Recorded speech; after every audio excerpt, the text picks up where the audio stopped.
A Light from Within. Now it was Christmas time again, and E.C., the old groundskeeper, was beginning to think about the meaning of Christmas. He was in the maintenance shed at the tennis courts where he worked to help look after the tennis courts. In the shed that day he came across an old metal tennis ball can. It was painted yellow with blue lettering. It said Spalding. It had been a can of Spalding tennis balls. Now E.C. rattled the can. He pried at the top to open it. He shook it, all to no avail. He even held it up to his ear. Still the can stayed closed. When he shook it, he could hear a thump, thump inside the can. Maybe there was still one ball left inside, he thought. He pushed and pulled on the plastic top. Finally it came off. E.C. found a single tennis ball and an old piece of parchment paper folded up in the can. He sat down and read the parchment. It was a note from an old tennis player who had died before. The man was E.C.'s mentor. E.C. used to talk with him and listen to him. Oh, E.C. wished that he could ask the old tennis player what he thought the meaning of Christmas was. A funny thing happened. The note in the tennis ball can was talking about such. The old tennis player said that he had been thinking about the meaning of Christmas. He went on to say it reminded him of a story about a room of people in the dark. Now in that room there was darkness, except for one person who had a lit candle. All the other people had candles, but theirs were out, and their arms were all crossed and folded.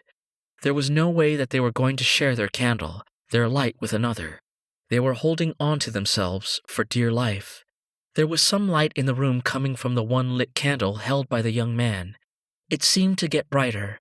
The one holding it was magnificent in his composure, and he was at peace. Again a funny thing happened.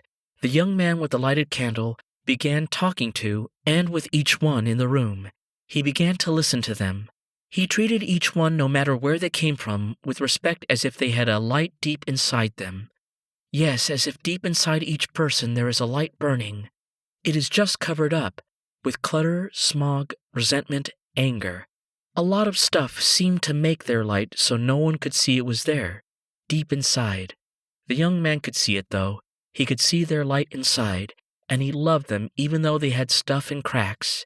He could see past the stuff and cracks to the true light inside each person in that room. He could see that light deep inside each one. He knew that God had put it there. It was just covered up, and he treated each one accordingly.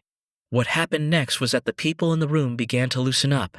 They unfolded their arms. They began to talk with each other and to listen to each other. They began to treat each person with respect. The room was freer. And then the young man leaned to the right and lit the candle of the person next to him. And then he leaned to the left and lit the candle of the person next to him.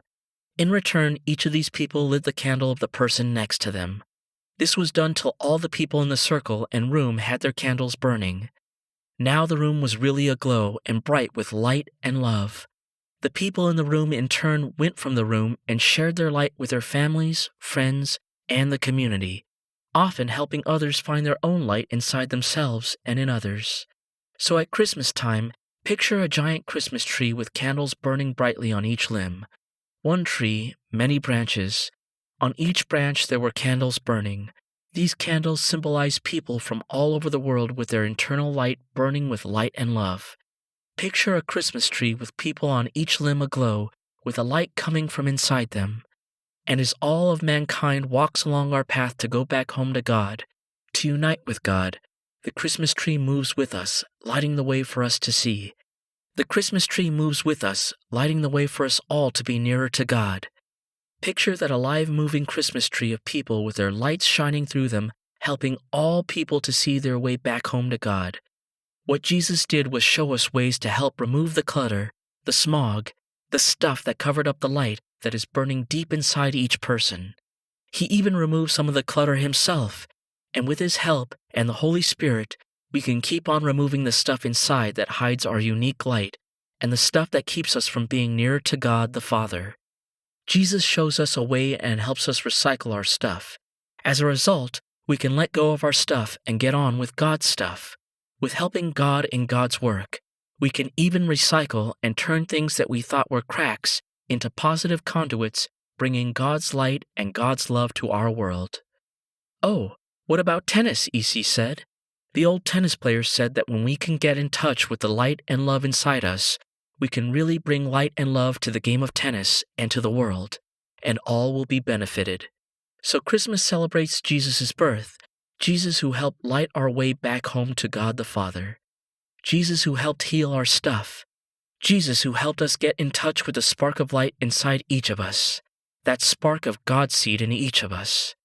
Jesus helped uncover that light, and He showed us how we can keep on working to uncover our light inside so it can shine out for all people to see their way back home to God, for all people to have a chance to be near to God. The old tennis player said, "EC, a blessed Christmas," and EC replied, "A holy Christmas to you, sir." The old groundskeeper took the ball out of the can and used it to play the ball back and forth over the net with others. He began to see the ball and the game of life with a new light, with a special light.